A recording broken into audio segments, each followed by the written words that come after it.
Bienvenue dans Reportage, le magazine de la rédaction de i24 News. Mourir d'avoir rêvé d'une vie meilleure, ces images de naufrages de migrants en mer Méditerranée ont choqué les consciences du monde entier. Jour et nuit, des gardes-côtes et des navires sont mobilisés pour tenter de sauver la vie de ces hommes, femmes et enfants qui fuient les guerres et la famine qui ravagent l'Afrique. En 2014, l'Italie a recueilli près de 170 000 migrants. Aujourd'hui, la plupart d'entre eux sont encore sur le sol italien. Nous sommes allés à leur rencontre. Comment vivent-ils? Quel avenir peuvent-ils espérer?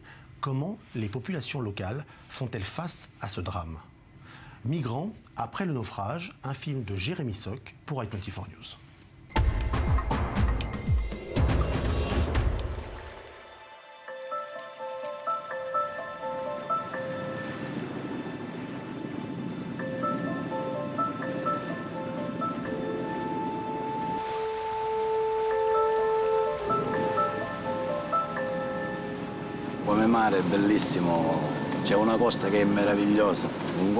Une mer magnifique. Il y a une côte merveilleuse, un golfe qui fait envie à tant de gens. Là-bas, la plage, là-bas nous avons la côte. Je ne sais pas quoi dire. Celui qui y vient en tombe amoureux. La mer pour nous, c'est tout.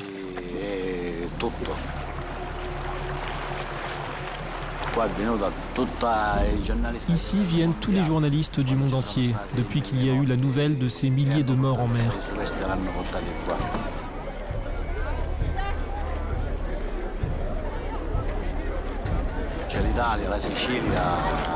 L'Italie, la Sicile ne peuvent pas assumer 1 million de clandestins tous les ans ou tous les 2 ans. Ce n'est pas possible. C'est trop de problèmes pour nous, mais aussi pour eux. Parce que nous n'avons pas de travail, alors comment peuvent-ils rester?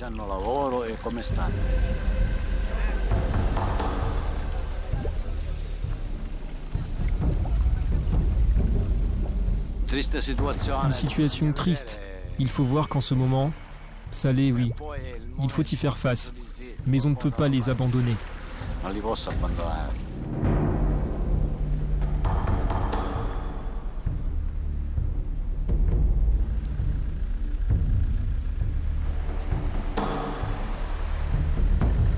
Ces rescapés sauvés de justesse à 64 km de la Libye seront escortés jusqu'au camp de Mineo, le plus grand centre d'accueil d'Europe. Les paysages ressemblent à un tableau de la Sicile éternelle, à une ombre près.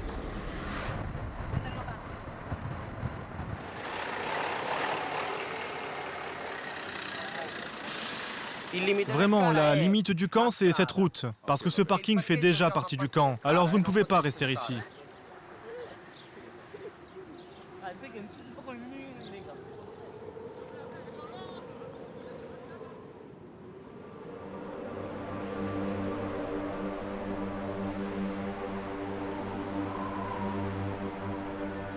Au pied du volcan Etna, Catane, 300 000 habitants, premier port de la Sicile. Cette ville, dont la création remonte à l'Antiquité, a toujours été à la croisée de différentes cultures. Les vagues d'immigration, son rivage, en a toujours connu. Mais aujourd'hui, sa tolérance est mise à rude épreuve. Au-delà des façades élégantes, sa situation économique s'est effondrée. Le taux de chômage y dépasse les 25%. Seul le tourisme et l'agriculture locale sauvent la cité du désastre. Et depuis quelques années, les afflux massifs de migrants inquiètent davantage les Catanais que les coulées de lave de l'Etna. Pourtant, malgré cette tension latente, ces manifestants défendent haut et fort la réputation de la Sicile, celle d'être une terre d'accueil avant tout.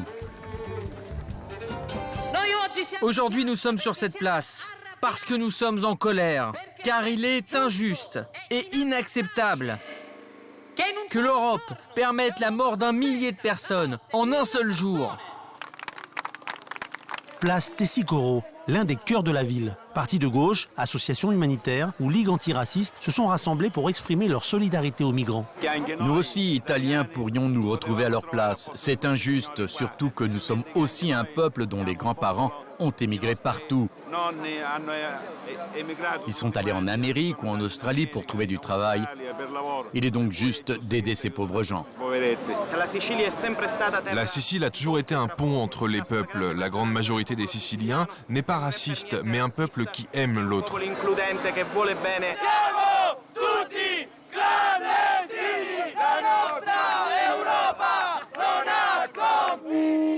Un soutien qui permet aux migrants de relever la tête et donne des ailes à certains.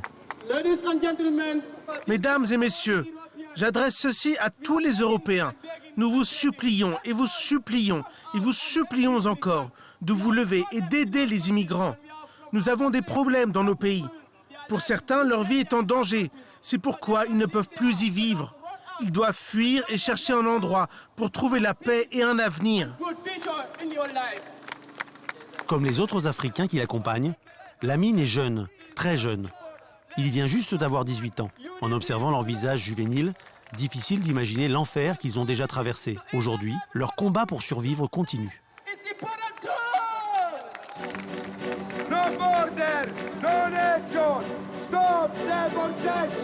Discours radical, doctrine internationaliste et mépris des frontières.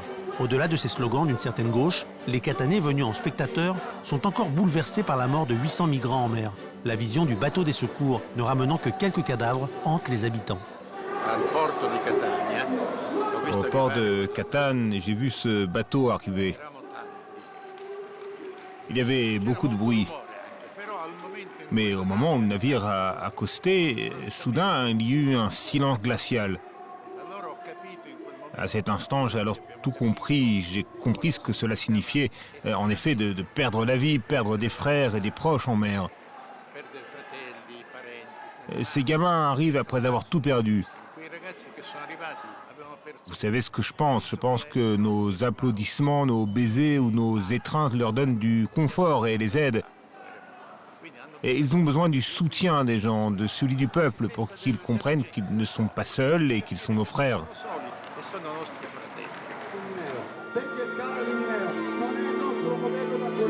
Une main fraternelle, c'est ce que les Katanais peuvent offrir malgré leur pauvreté. Ce soir, Lamine rentre chez lui avec le sentiment que pour la première fois, sa voix est entendue.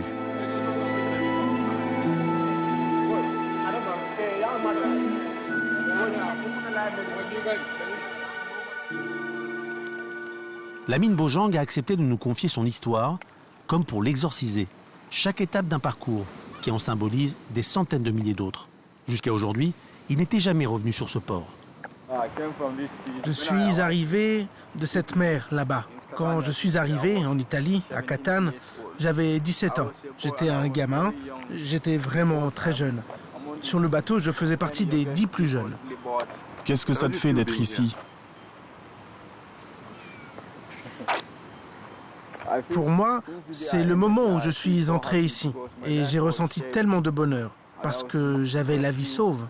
Pendant la traversée, sur le bateau, on pensait tous qu'on allait mourir. Mais non, nous n'avons pas perdu la vie. Nous sommes arrivés, sains et saufs, en Italie.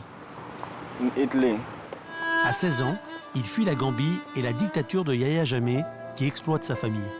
Des agriculteurs dont les ressources et les profits sont confisqués par l'État. De Gambie, je suis allé au Sénégal. J'y ai passé 3 semaines. Là-bas, je suis resté avec des gens que je connaissais. Ils m'ont aidé à réunir de l'argent pour continuer mon voyage jusqu'au Mali.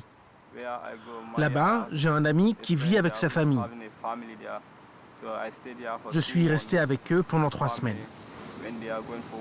Lorsqu'ils allaient se promener, je les accompagnais et les aidais. Chez eux, je faisais des petites tâches. J'aidais cette famille au quotidien. Et donc, après 3 mois, je leur ai dit que je voulais poursuivre mon périple.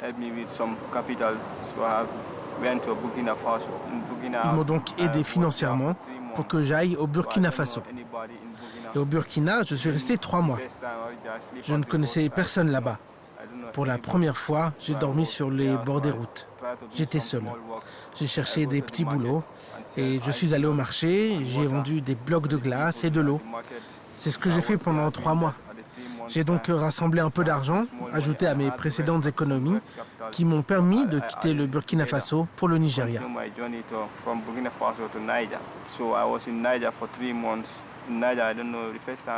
Je suis resté au Nigeria pendant 3 mois. Je n'y connaissais personne non plus. J'ai dormi sur le bord des routes pendant 3 semaines. Je me rendais dans les villes, autour des marchés, pour trouver du travail. Un homme m'a embauché. Il cuisinait et vendait ses plats dans un restaurant.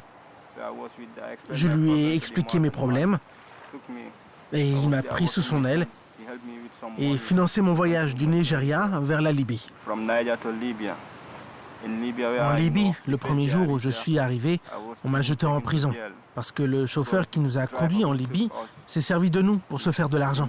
Trafic d'humains. En prison, ils te battent dès le réveil. Ils te forcent à appeler tes proches pour que tu leur demandes d'envoyer de l'argent contre ta libération. Et si tu refuses d'appeler ta famille ou que l'argent ne vient pas, ils te frappent tous les jours. J'ai même rencontré des gens là-bas qui étaient emprisonnés depuis 10 mois. Je suis donc resté en prison pendant 1 mois. À la nuit tombée, il y avait un homme, seul, chargé de nous garder. Il avait l'habitude de rester seul aux heures tardives.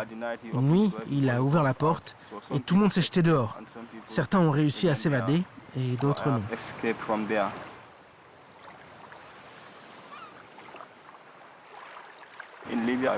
En Libye, je me rendais au marché très tôt le matin. Lorsque les gens y faisaient leurs achats, je les aidais à porter leurs sacs avec ma brouette pour les emmener chez eux. Et ils me payaient pour ça. Chaque fois, certaines personnes m'emmenaient chez eux. Je faisais le ménage, lavais leur voiture et d'autres petites besognes. J'ai même parfois travaillé pour des gens qui ne m'ont même pas payé. Même si tu insistes, ils te disent de partir, qu'ils n'ont pas d'argent. On prend peur parce que si tu parles, ils peuvent te tuer. Il n'y a pas de règles là-bas, tu sais. Les gens ont pris l'habitude d'avoir peur. Je n'étais pas en sécurité en Libye parce que tous les jours, ils tuent des gens là-bas. C'est à ce moment que Lamine décide de quitter la Libye. Mais pour rejoindre l'Italie, il va devoir prendre le plus grand risque de sa vie. Traverser 200 km de mer sur un bateau surchargé, il paiera le trajet 350 €, une fortune pour lui. La taille du bateau n'était pas si grande. Il était en plastique, je dirais 5 mètres environ. Les Arabes faisaient une sélection, ils mettaient le nombre de gens qu'ils voulaient. Si vous refusez de monter à bord, ou si vous vous plaignez qu'il y a trop de gens, ils vous forcent à embarquer. Et si vous dites non, ils vous frappent et vous ramènent en prison. Après 3 jours en mer, parmi une centaine d'autres migrants, Lamine sera sauvé par les gardes-côtes italiens. Un traumatisme qui ne s'effacera jamais. J'ai peur de la mer, tu sais, parce que tant de gens y ont perdu la vie. Je ne suis plus rassuré. Se baigner est maintenant pour lui un geste impossible. Son plus cher désir est d'aller plus loin dans les terres, de laisser la mer et la mort derrière lui. Si Lamine est un miraculé, tous n'ont pas eu la même chance. Dans le vaste cimetière de Catane, les Siciliens ont réservé une place parmi leurs morts aux migrants qui ont péri en mer dans le naufrage du 12 mai dernier.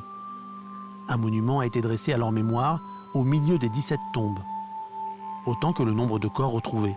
Également, 2 sépultures plus petites en hommage aux enfants. Depuis cette tragédie, les gardes-côtes sont autorisés à se rapprocher des côtes libyennes, leur permettant ainsi de recueillir les migrants avant que leur embarcation ne coule. La Guardia Costiera de Catane a accepté de nous ouvrir ses portes. Sur l'une des vedettes qui a sauvé la vie à des milliers de personnes, le commandant maltaise nous reçoit. Notre activité de recherche, de secours et d'assistance à la navigation continue normalement. Et évidemment, l'activité s'est intensifiée ces dernières années avec la question des migrations répétées depuis les côtes nord-africaines. Et clairement, nous faisons en sorte que notre travail se déroule au mieux. Mais aussi car c'est plus fort que nous,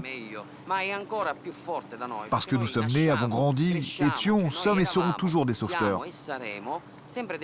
Donc notre sentiment, le mien, celui de mes collègues et de tous les autres, et celui-ci, je dois risquer ma vie pour sauver celle des autres. C'est ce que nous faisons, nous sommes nés pour cela. C'est notre motivation principale.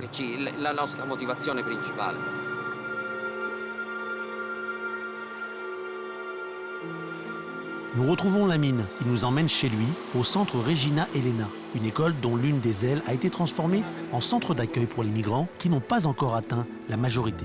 Lamine vit ici depuis 10 mois, avec 70 autres émigrés africains de différentes nationalités. Là-bas, là-haut, c'est l'endroit où je dors. C'est une salle de classe. Mais dès notre arrivée, la situation devient très vite tendue. S'il vous plaît, vous devez aller plus loin, plus loin. Plus loin, plus loin. Non, ici, ici. Pourquoi vous voulez appeler la police? Ces garçons sont mineurs, il est donc impossible d'entrer à l'intérieur. On n'est pas des mineurs. Peut-on juste visiter les chambres? No, questo dovete chiedere. No, no.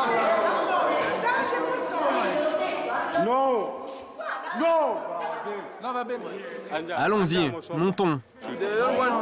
Ils ne veulent pas que les gens montent dans les chambres, parce qu'il y a des choses embarrassantes. Si vous montez, vous verrez des chambres en très mauvais état. Cette porte qui est ouverte, c'est la chambre où je dors. On est 6 dans cette chambre. Ces gens nous traitent mal, parce que lorsque nous essayons de leur expliquer nos problèmes, ils ne veulent pas nous écouter. Ils nous disent que nous ne sommes pas censés être là. Nous profitons de la soudaine absence des employés du centre pour monter dans les chambres. Nous découvrons alors un bâtiment qui semble bien loin des mauvaises conditions décrites par la mine.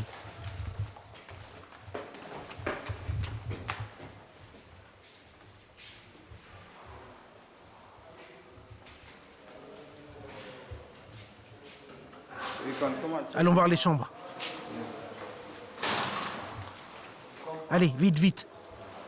Mais notre visite est brusquement interrompue.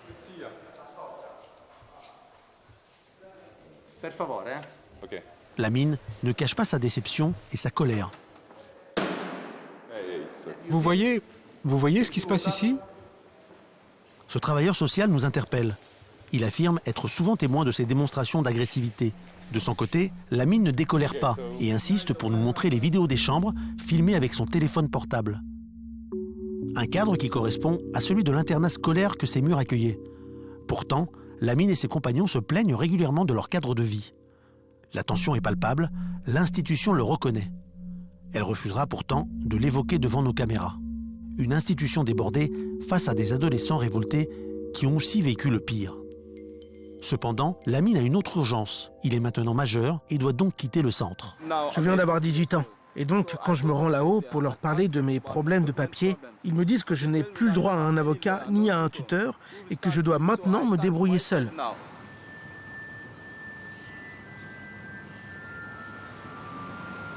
La mine est complètement désorientée dans ses démarches administratives. Nous le suivons donc jusqu'au bureau de l'association Archi, une ONG italienne qui défend les droits des minorités et qui propose des cours d'italien et des activités culturelles.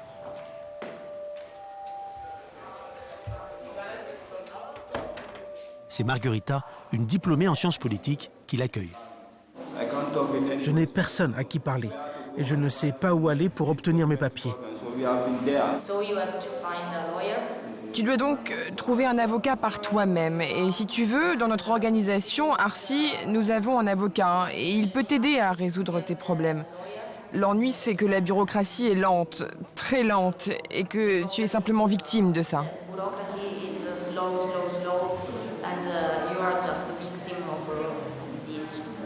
Margherita nous éclaire sur la révolte de ces jeunes garçons à laquelle nous avons assisté au centre d'accueil.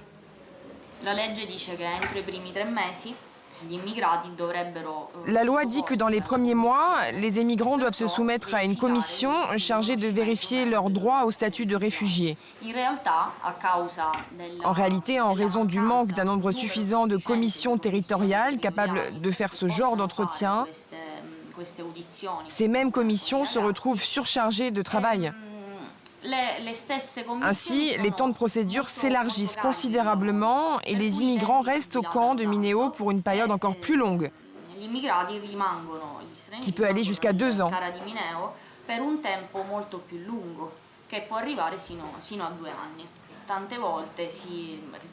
Ceux dans ce cas retombent très souvent dans un état d'incertitude, de paralysie qui provoque un grand dérèglement.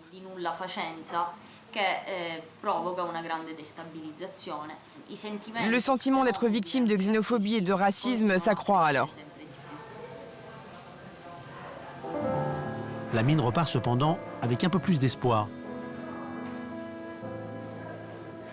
Il reviendra à Archi pour bénéficier de l'aide de l'avocat et des cours d'italien.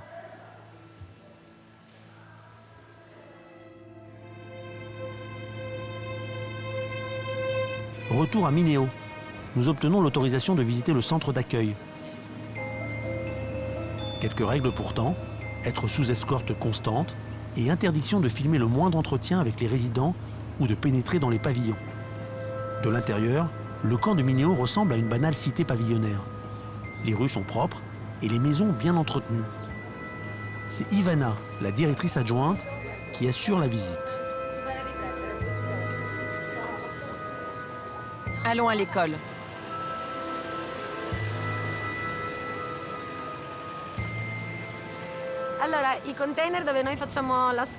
Donc, dans ces bâtiments, nous avons une école élémentaire ouverte du lundi au vendredi, de 8h à 13h30. Ce sont ceux que vous voyez. Le deuxième bâtiment est divisé en deux. Une partie dédiée à l'enseignement de l'italien et l'autre est une ludothèque pour les enfants. On y trouve aussi une infirmerie tenue par la Croix-Rouge italienne, des salles de classe où sont dispensés des cours d'informatique, un espace dédié à la recherche de formation,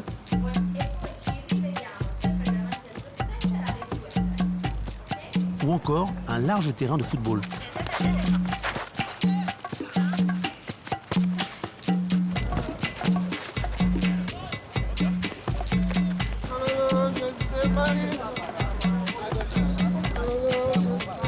Ivana nous emmène alors jusqu'au bureau du directeur, Sebastiano Maccarone. Le camp de Mineo, c'est le numéro 1. Ce camp est très bien. Tout est OK ici. Pourtant, les centres d'accueil italiens pour migrants font régulièrement l'objet de nombreuses critiques, souvent comparés à des prisons à ciel ouvert. Je ne crois pas que les migrants qui sont ici vivent dans des conditions de prison. Le camp est ouvert, avec la possibilité de sortir. Notre bus les accompagne jusqu'à Catane. On leur offre de la nourriture, un logement, des services de santé, 2,50 € d'argent de poche par jour. Des projets d'intégration sociale, une école pour apprendre l'italien.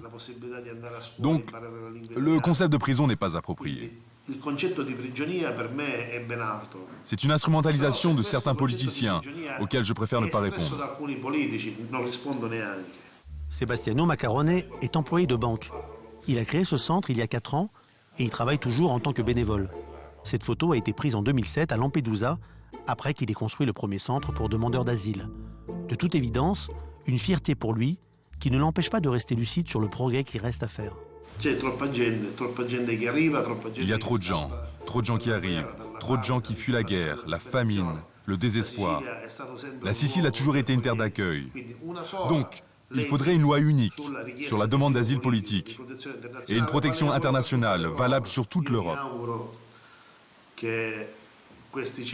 Mon souhait est que ces centres n'aient plus à accueillir qui que ce soit et que nous n'ayons plus besoin d'en créer d'autres. Le camp de Mineo éprouve déjà les limites de ses capacités. Comme l'Italie, il est noyé par le nombre toujours plus important de migrants. Mais malgré ce centre, au beau milieu de plaine sicilienne, le calme des traditions rurales semble imperturbable.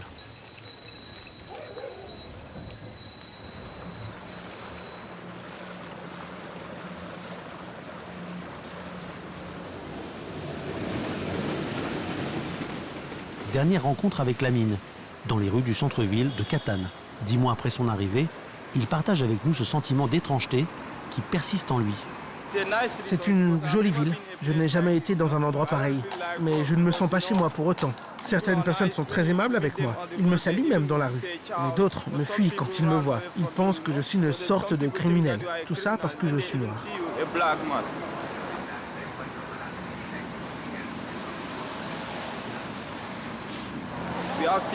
J'ai des proches qui sont restés là-bas à la maison. Je dois les aider. Ils sont ma famille. Ma mère est là-bas avec des enfants et elle n'a pas de travail. Je dois aussi trouver un moyen de l'aider, nourrir ma famille. Peut-être que je pourrais être heureux si j'avais un emploi décent ou si je pouvais faire des études. Un homme peut être libre, mais s'il ne peut rien faire, il ne peut pas être comblé. Et puis, je n'arrête pas de penser à ma famille.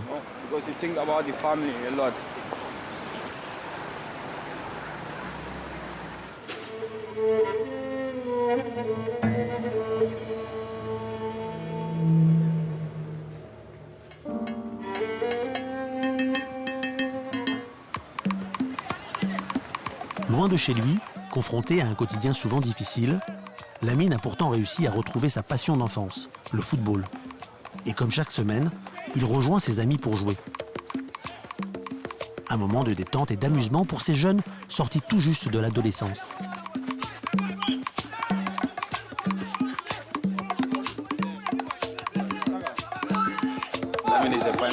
Lamine est un excellent footballeur. Il est milieu de terrain. C'est l'un de vos meilleurs ? Presque, ouais.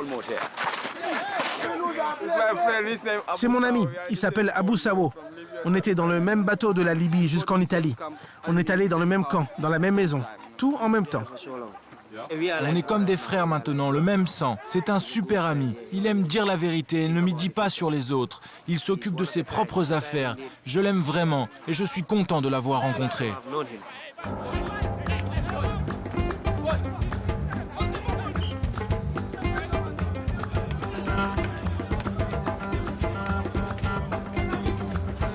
S'adapter, survivre et l'angoisse de ne pas savoir quand cela s'arrêtera. De son périple en mer, Lamine gardera toujours cette brûlure, causée par le moteur du bateau sur lequel il était assis durant toute la traversée.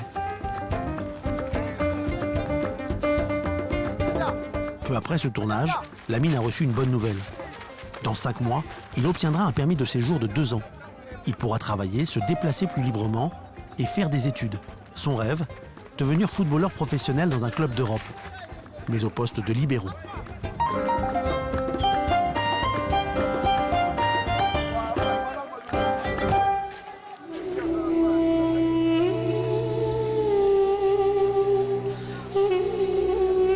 À 40 km de Catane, sur le port d'Augusta, débarquent 340 migrants qui viennent d'être sauvés.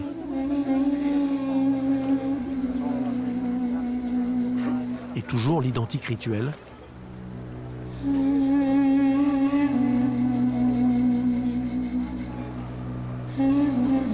Les mêmes visages anonymes, harassés, les regards éteints. Quelques-uns ont encore la force de sourire.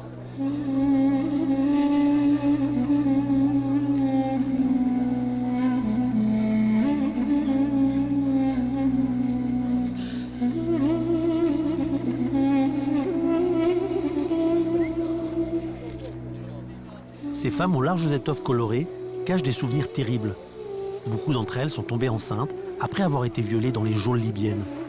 La marque de l'horreur et l'espoir malgré tout. Comme une litanie qui dessine sur ce rivage, encore et encore, des questions sans réponse.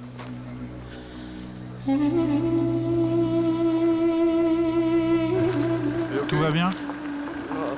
Je ne vais pas bien. Ma tête me fait mal.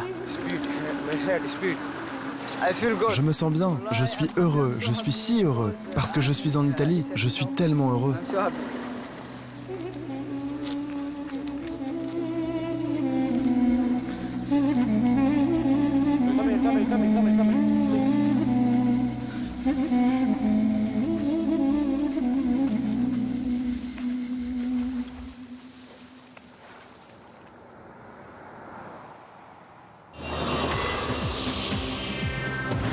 Bonsoir Jeanne Missoc. Bonsoir Stéphane. Vous avez réalisé ce reportage pour i24 News. Vous êtes allé à Catane en Sicile quelques jours après le naufrage qui a coûté la vie à 800 migrants. Qu'est-ce qui vous a frappé en arrivant sur place? D'abord de la tristesse, un deuil général, et, une colère aussi.